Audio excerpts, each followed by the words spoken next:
acá que el allá. Porque aunque físicamente podemos estar lejos,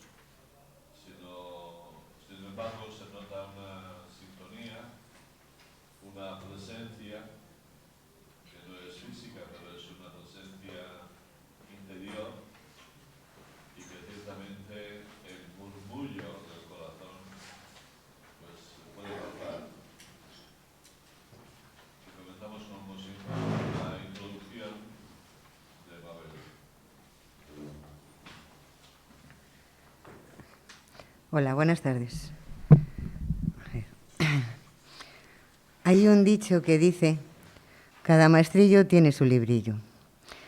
Entonces, nosotros añadimos, habrá tantos librillos como maestrillos. Jesús, el nuestro, también tiene el suyo. Aunque a decir verdad, todos los maestros tienen una sabiduría parecida en sus escritos. Es bello contemplar que el lugar de los maestros espirituales no es tanto los centros de estudio, cuanto sobre todo la vida misma. Porque de lo que se trata es del arte de vivir. Una vez más, aprovechamos el texto que hoy nos ocupa para descubrir el tipo de maestro que encontramos en Jesús de Nazaret. Y un aspecto interesante de su magisterial estilo que de verdad nos resultará atrayente. Dicen los estudiosos del Nuevo Testamento que Jesús en su llamada vida pública tuvo dos fases. La primera fue algo así como darse a conocer. Francamente, resultó una novedad impactante. Fue esto lo que cautivó a sus primeros seguidores. Es que sabía a nuevo todo en él. Jesús empieza a ser conocido. Es sentido como un hombre que pasó la vida haciendo el bien. Le siguen, le traen los enfermos para que los cure. Cualquier necesitado sabía que en él tenía cabida. Hay una expectativa, una ansiedad por estar a su lado. Su fama iba creciendo. Pero cuando su prestigio se fue haciendo mayor, los oficialmente famosos, poderosos, empezaron a mosquearse. Le veían como peligroso, como un imán que iba atrayendo cada vez a más personal. En ocasiones no era obediente con lo establecido. Dejaba en ridículo a la autoridad en general. Se atribuía aires divinos. Tanto es así que daba la impresión de ser de la familia de Dios. Que, vamos, por hacer el bien, todo lo dejaba tambaleando. Un desastre. Los discípulos, siendo como eran de unos ambientes de pescadores, cuando Jesús les habla del reino con mayúsculas, ellos lo perciben a nuestro estilo. Todo será mandar, tener puestos elevados, prestigio desbordante, importancia honorífica, salarios a cuento, etc. Pero Jesús era consciente del ambiente raro que se iba creando respecto a su persona. Hasta la misma gente en ocasiones le avisan que ande con cuidado. La cosa se iba enrareciendo con el tiempo. Por otro lado, Jesús la armó en el templo, despachando del mismo a los cambistas y mercaderes. Era una lucha abierta y cada vez más descarada.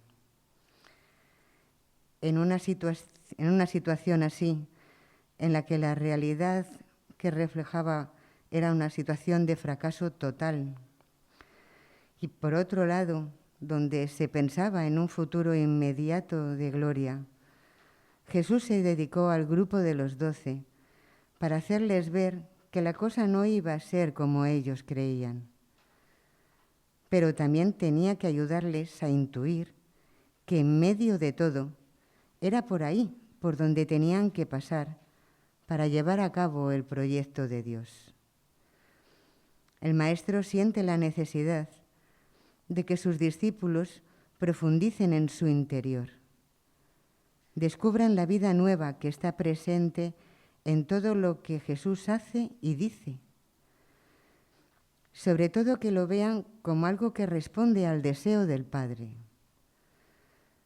Para ser primero tienes que ser el último, les había dicho. Y también aquello otro de, si el grano de trigo no muere, no produce fruto. Era importante descubrir la otra cara de la moneda. Por eso, y ahora leo una parte del Evangelio que vamos a trabajar hoy, Mateo 17. Por eso, Jesús tomó consigo a Pedro, a Santiago y a su hermano Juan, y se los llevó aparte a una montaña alta. Se transfiguró delante de ellos, y su rostro resplandecía como el sol, y sus vestidos se volvieron blancos como la luz. Y se les aparecieron Moisés y Elías conversando con él. Pedro entonces tomó la palabra y dijo a Jesús: Señor, qué hermoso es estar aquí. Si quieres, haré 3 chozas, una para ti, otra para Moisés y otra para Elías. Todavía estaba hablando cuando una nube luminosa los cubrió con su sombra, y una voz desde la nube decía: Este es mi Hijo el amado, escuchadle a él. Al oírlo, los discípulos cayeron de bruces, llenos de espanto.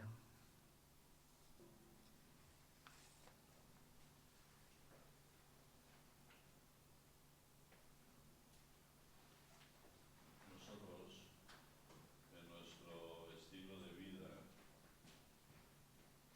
tenemos la tendencia a señalar momentos de diversión, momentos de religión, momentos de enseñanza, momentos de visita, etc. El auténtico maestro solamente tiene un ámbito, que es la vida. Y es la vida la que le va inspirando a decir esto o aquello, a quedarse parado o marcharse, o como hemos visto en ese texto, subir a la montaña.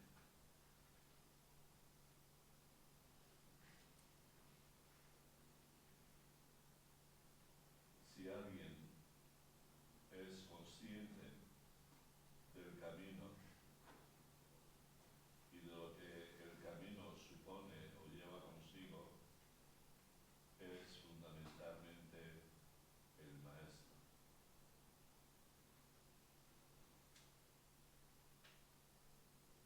Lo mismo que un cocinero sabe en qué momento hay que echar más sal o más agua o más calor, porque lo intuye, lo conoce. Él también es vividor de ese arte. Lo mismo ocurre con el maestro. Hemos visto que los discípulos y Jesús con ellos se van acercando a una situación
Jesús les quería comunicar.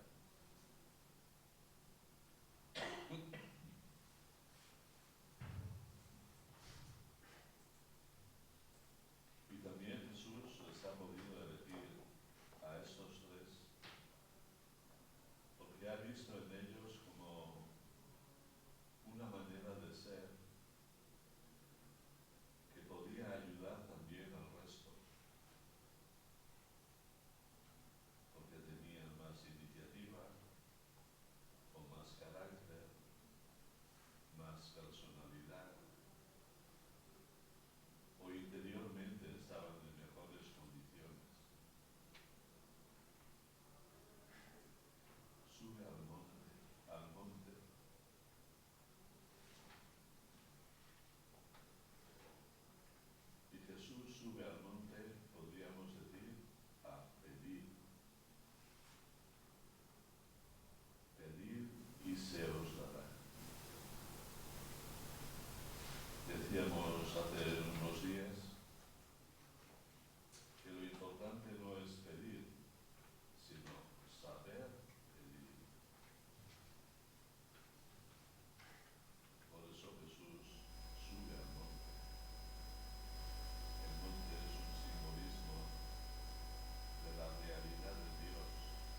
más atrás de esa figura tan lamentable, experimentan ahí en la montaña a un Jesús esplendoroso.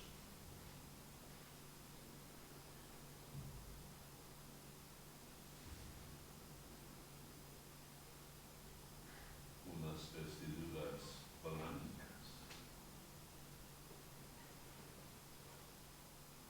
una luz maravillosa, alguien como que está en la gloria.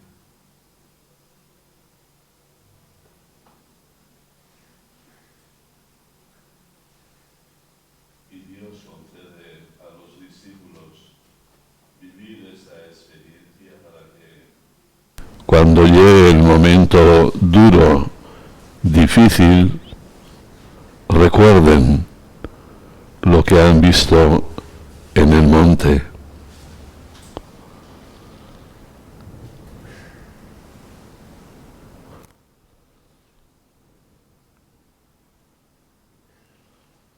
Jesús en la cruz parece que es un bandido. Y para que no se queden con esa impresión, Dios les concede a los discípulos la experiencia de descubrir quién es y qué es verdaderamente Jesús.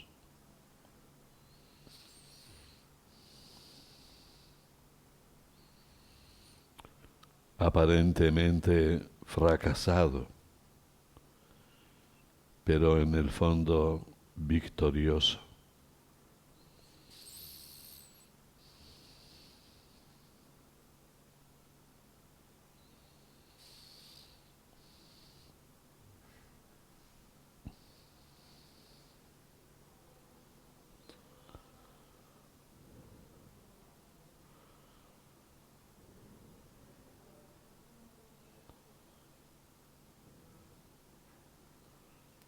Para dar más fuerza a la experiencia,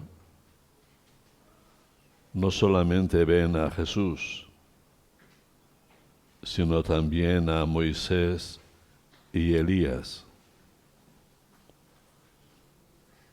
dos personajes importantes, dos columnas del Antiguo Testamento, que participan igualmente del marco de la experiencia.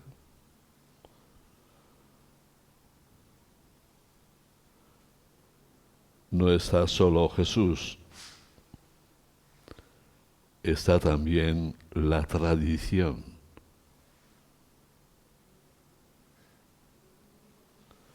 Como queriéndonos decir que lo que le va a pasar a Jesús es algo que no va en contra del pasado, sino que precisamente es la realización de ese pasado.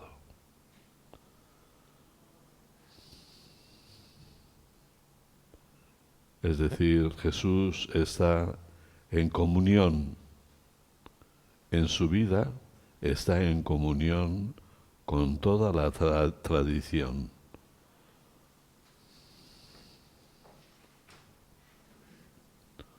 No va por su cuenta. Esto ya se iba diciendo desde hace miles de años antes.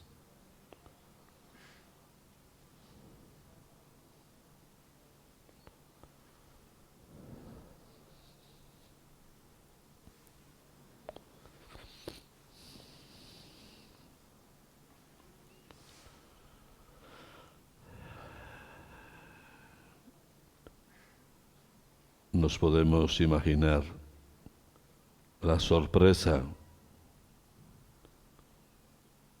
la impresión inenarrable que tuvieron que vivir los tres discípulos.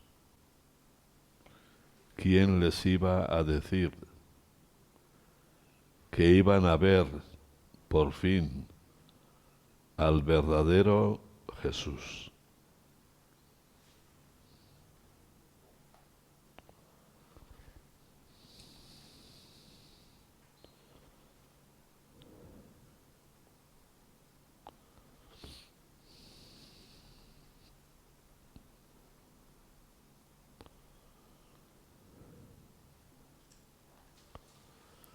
La experiencia espiritual tiene también su graduación. No es tan profunda desde el principio. Se va profundizando. Por eso la reacción de Pedro en ese primer momento es una reacción normal de la persona que se encuentra con algo tan bello, tan bonito, tan esperanzador, que lo primero que se le ocurre es decir, qué bien se está aquí, qué gozada vivir esto.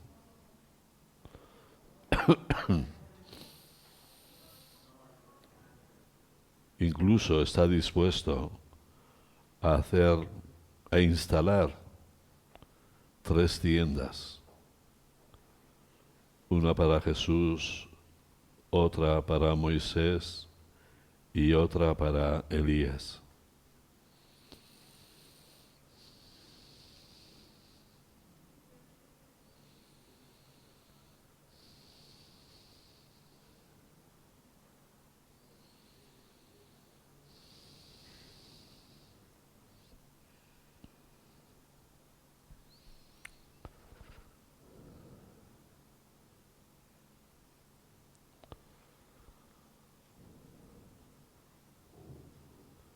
Pero hay más. Una nube les cubre a los discípulos. Una nube que significa lo otro, lo misterioso. Eso que no se puede describir, solamente sentir y quedarse sin palabras, simplemente tal vez formular una exclamación. ¡Ah!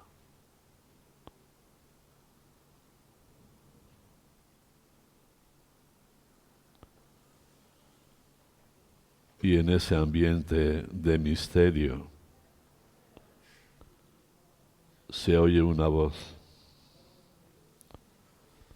Este es mi Hijo, el amado, escuchadle.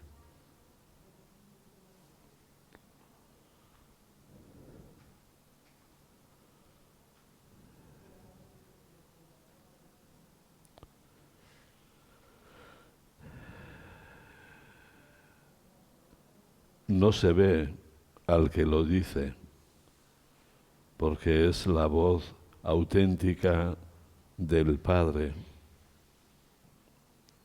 el invisible.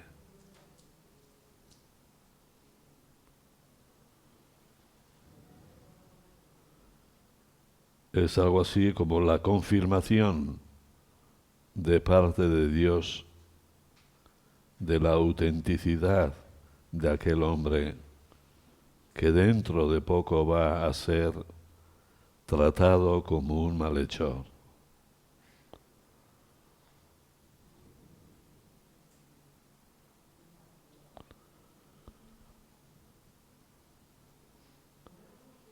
No solo les dice a los discípulos quién es Jesús, que es mi Hijo amado,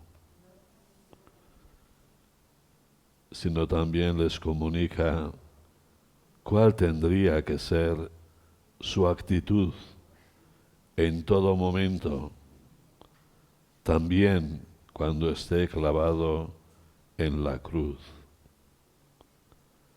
Escuchadle.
No está mal en este momento recordar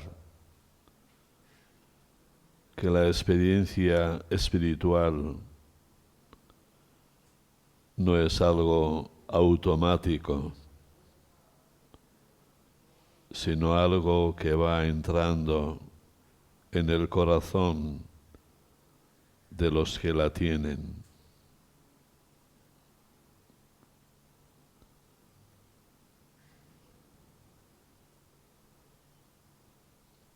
La transfiguración es un momento, pero el corazón de los discípulos se han sentido primariamente tocados. Después tenemos que reconocer que en el momento de la verdad, aquellos que habían vivido esta gran experiencia se escapan.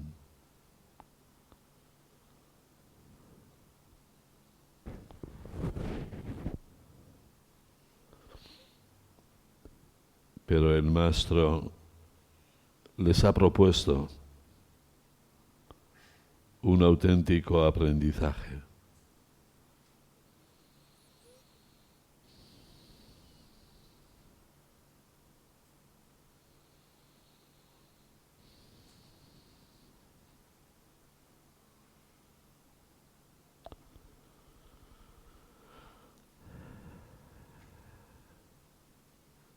Y como hemos dicho, en los discípulos nace un deseo de permanecer ahí, gozando de la experiencia.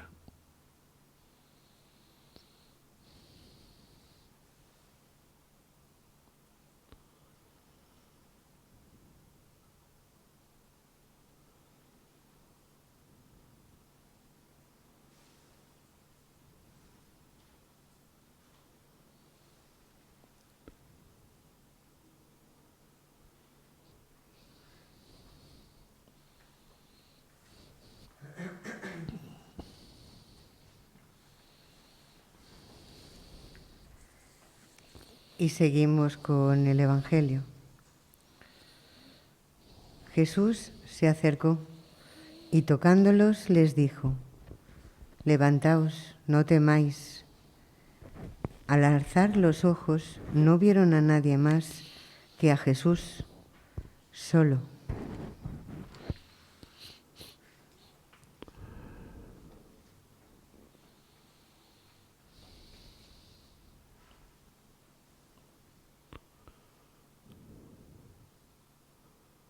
Los maestros tienen esa característica propia de romper esquemas.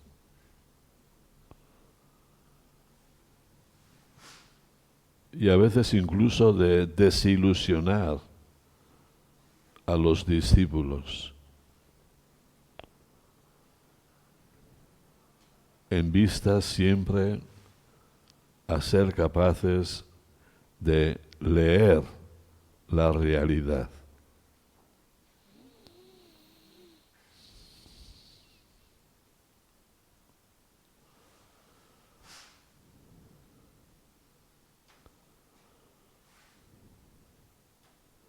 Los discípulos embebidos con la excelente experiencia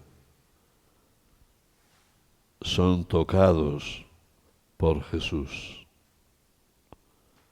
para salir de ese ambiente, para tocar tierra, para no pensar que el seguimiento de Jesús es un goce o un gozo permanente.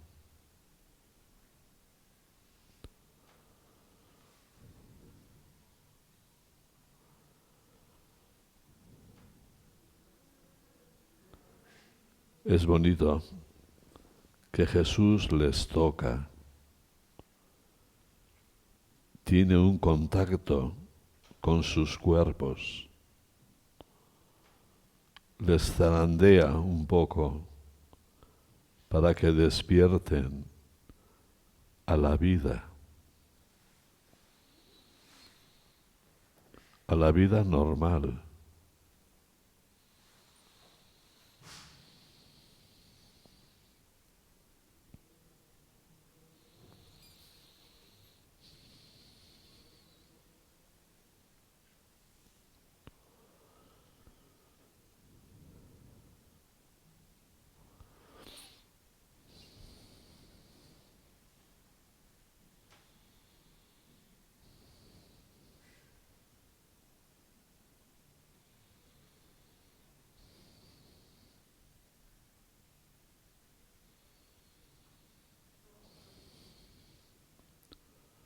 Ahora podemos comprender un poco mejor aquel pensamiento del Maestro. Vosotros sois la sal de la tierra y la luz del mundo.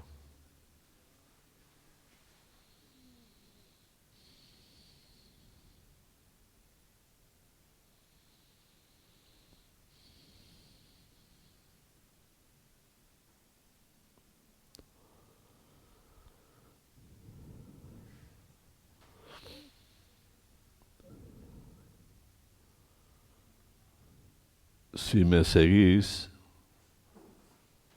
podría decirles Jesús, no es para beneficio vuestro.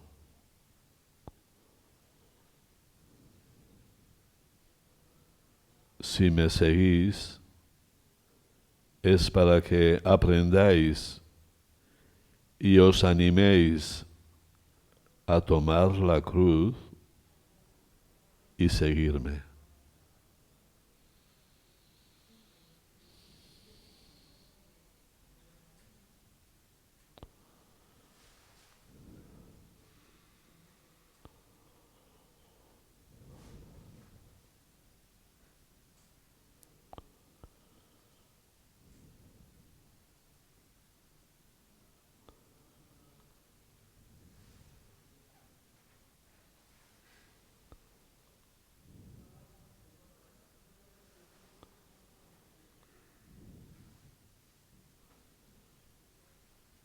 Una vez pasado todo esto, los discípulos y Jesús bajan del monte.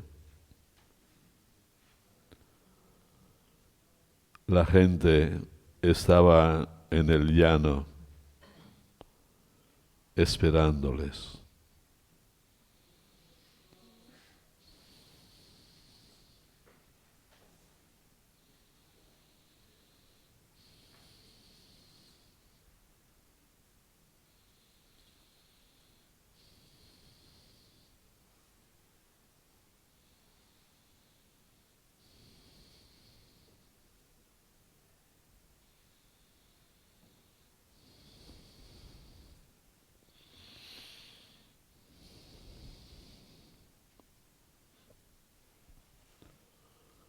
el camino como tal nos ofrece una perspectiva, pero cada momento es cada momento.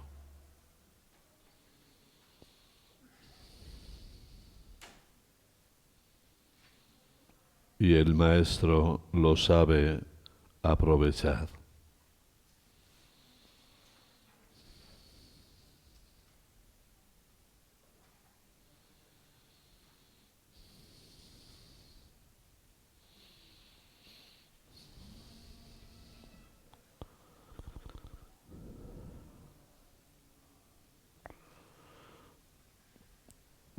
A ver, ¿nos puedes animar a compartir? Sí. Bueno, pues como en nuestros encuentros anteriores, os invito a que os acerquéis aquí, sobre todo para que nos oigan los que están al otro lado de la pantalla, para transmitir un poco qué os ha dicho esta jornada, este encuentro, qué es lo que más os ha impactado o lo que no.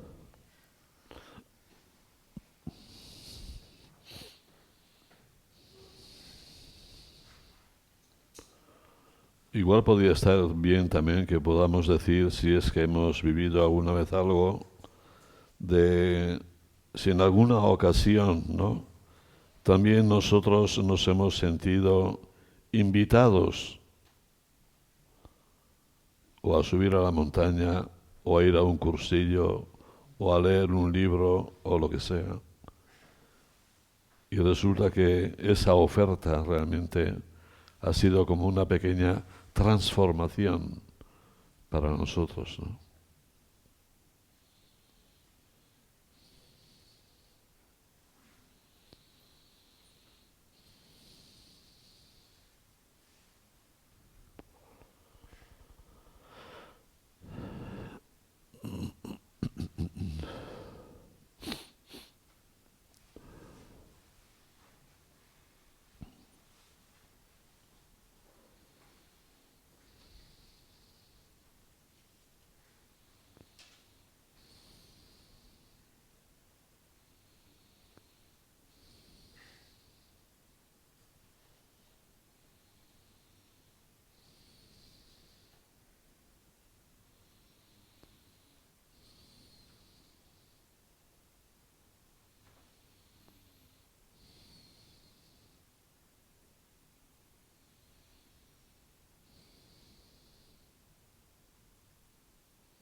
Bueno, pues para romper el hielo, hablo yo.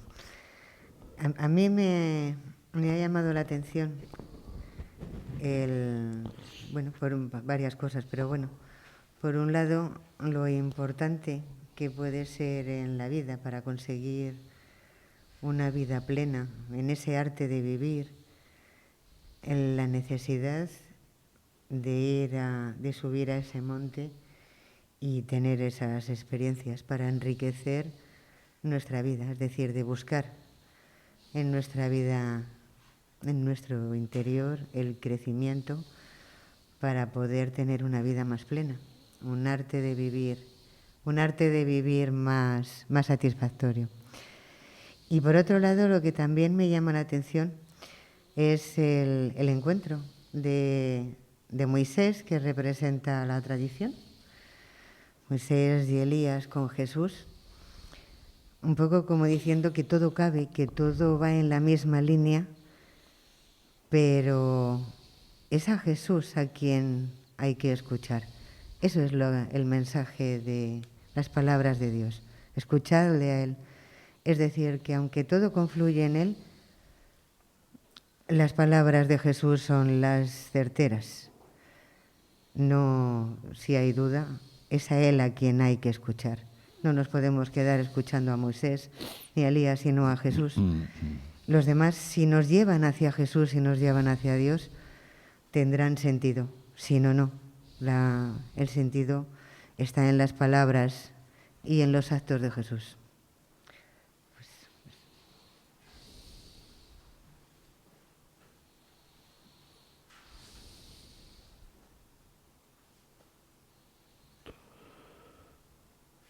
Yo me acuerdo en una ocasión que había fallecido una persona y esa persona pues estaba en el tanatorio.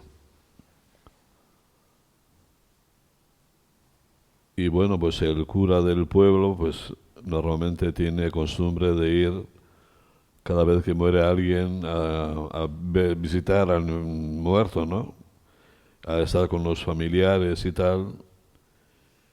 Y una vez me dijo, oye, vente conmigo, verás con qué alegría, con qué satisfacción vas a salir de ahí, ¿no? Y la acompañé. Y efectivamente la familia agradecida, ¿no? Entonces lo que la familia transmitía era que estaban contentos, ¿no? Por el detalle que habíamos tenido y que nos agradecían el gesto de solidaridad en aquellos momentos de dolor para ellos, ¿no? Y aquello fue para mí también las sensaciones al salir, ¿no? Uno salía, yo al menos salía como contento, ¿no? Porque les hemos ayudado y ellos nos lo han demostrado, ¿no?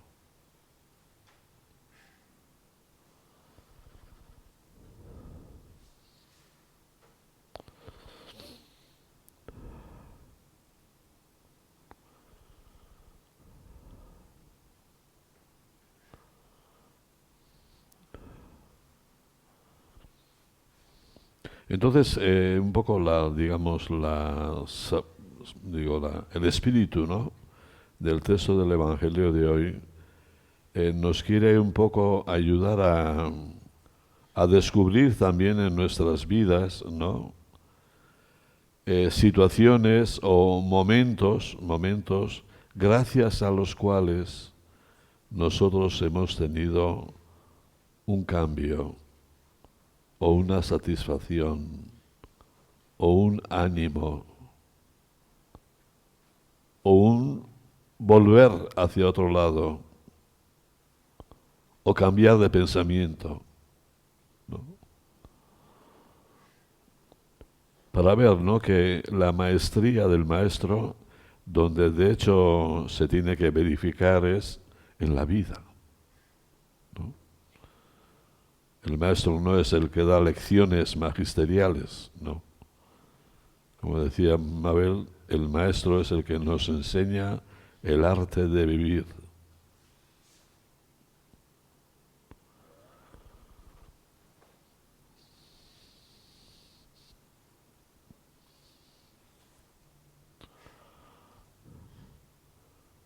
Bueno, os voy a contar, sí, Armando, sí.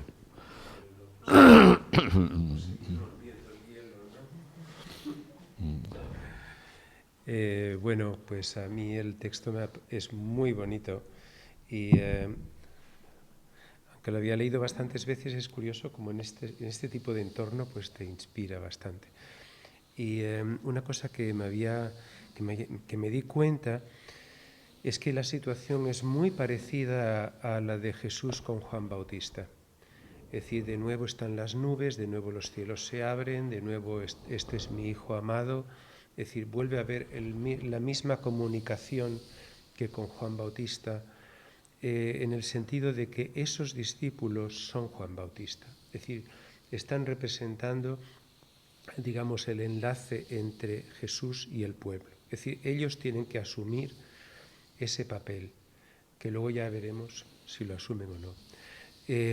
Y curioso también el que diga este es mi hijo, es decir, en el sentido de que refuerza esa idea de padre-hijo muy fuerte, ¿no? Como decir, tenemos un vínculo. Eso es muy interesante porque en el judaísmo ese vínculo no está tan fuerte. Y luego lo de Elías, Moisés es comprensible, Elías es parte del anuncio del Mesías. Es decir, incluso en estos días, en la tradición judía, siempre se espera la venida de Elías como la señal de que el Mesías vuelve. Entonces, que Elías esté ahí significa, este es el Mesías. Es decir, es una clarísimo. Es decir, Pedro tendría que ser muy tonto para no darse cuenta de que la aparición de Elías ahí tiene un sentido profético. Es decir, Malaquías termina con esa última... Es decir, antes de que venga el día del Señor vendrá el profeta Elías, etc. Es decir, Elías tiene que volver para que el Mesías pueda volver. Entonces, la aparición de Elías es simplemente reforzarles a ellos: vosotros al bajar de este monte, igual que Moisés al bajar de ese monte, sois algo nuevo, sois Juan Bautista. Bien, y luego está la segunda parte, como decíamos aquí, y es un poco lo que, por mis experiencias, cuando tienes una experiencia tan fuerte, escríbela, porque luego lo que pasa es que al volver a la monotonía del día a día, se va diluyendo. Y es curioso, incluso cuanto más la compartes con la gente, a veces más banal se pierde. Es como si abrieras un jarrito de perfume, lo abres y al final todo el aroma se va, ¿no? Entonces, antes de empezar a compartirlo, escribirlo. La experiencia que has tenido, lo que te ha trascendido, lo que te ha transfigurado. Porque luego en los momentos bajos, mundanos, normalitos, en el cual nosotros, igual que los judíos piden, danos una señal, porfi, dame la señal, ¿no? Dame esa señal. Te va a dar la señal, pero es que la señal la vas a diluir y al final no te va a quedar ni señal ni nada. Entonces, como no la escribas, finalmente tú mismo vas a reinterpretar tu pasado y vas a decir: anda, pues Dios nunca vino a mi vida, pues Dios nunca me habló, pues Dios nunca me dijo nada, pues Dios... Y no es verdad. Simplemente que te has olvidado o lo has reinterpretado. Entonces, es un encuentro ahí muy, muy bonito, yo creo. Ya está, ¿no? Gracias.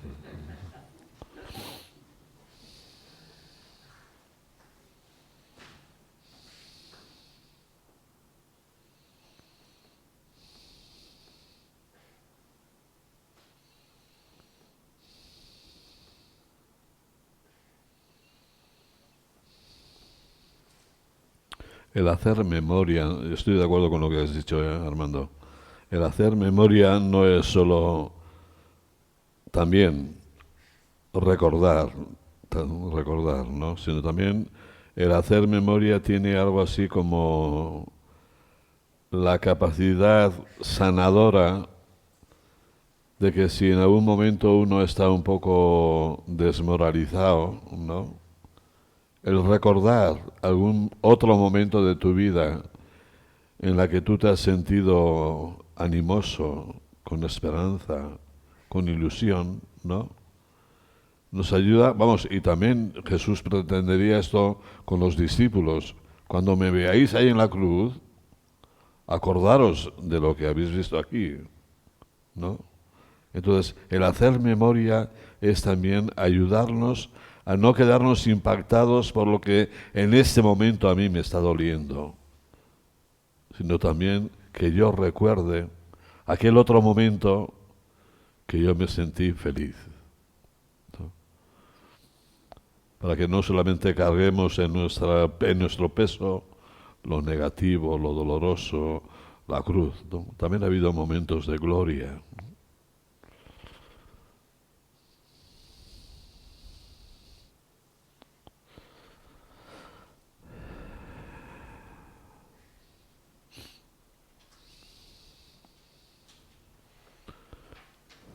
Muy bien.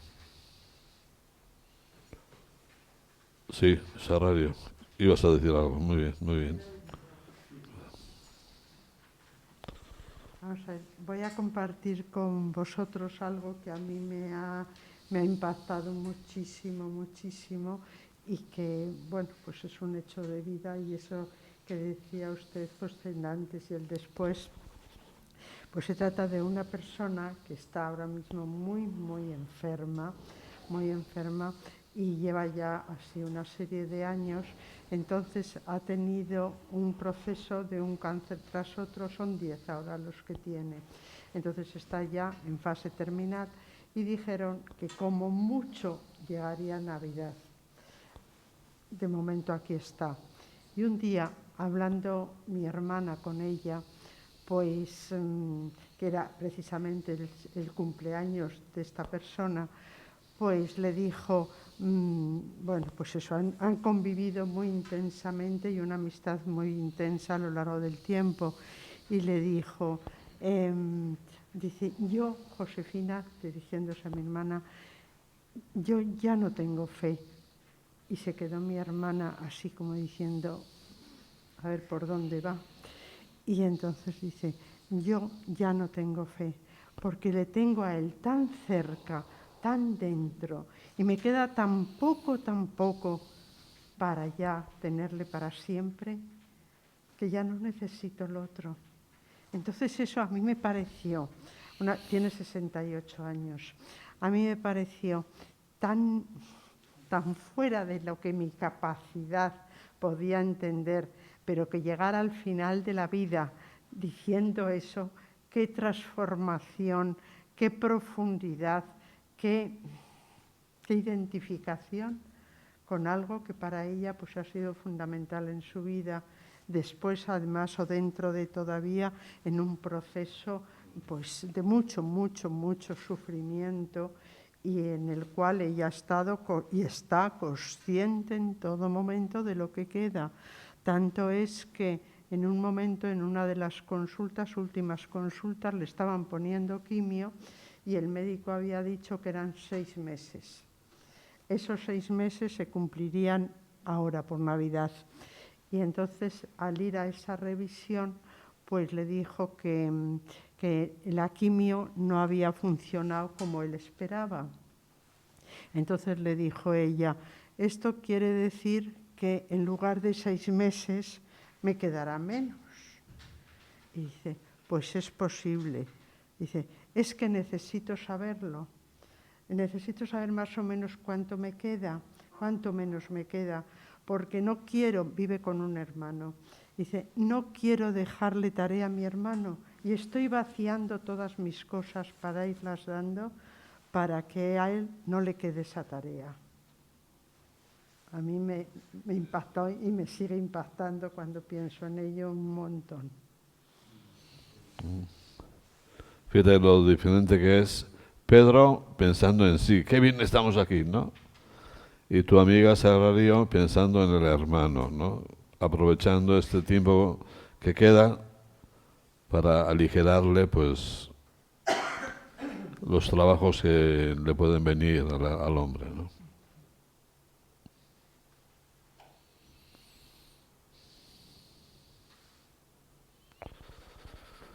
Muy bien. Pues rezamos un Padre Nuestro y terminamos.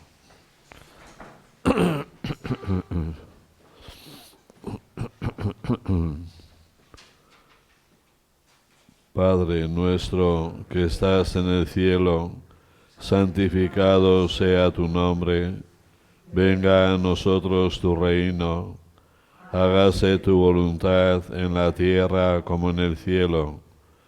Danos hoy nuestro pan de cada día.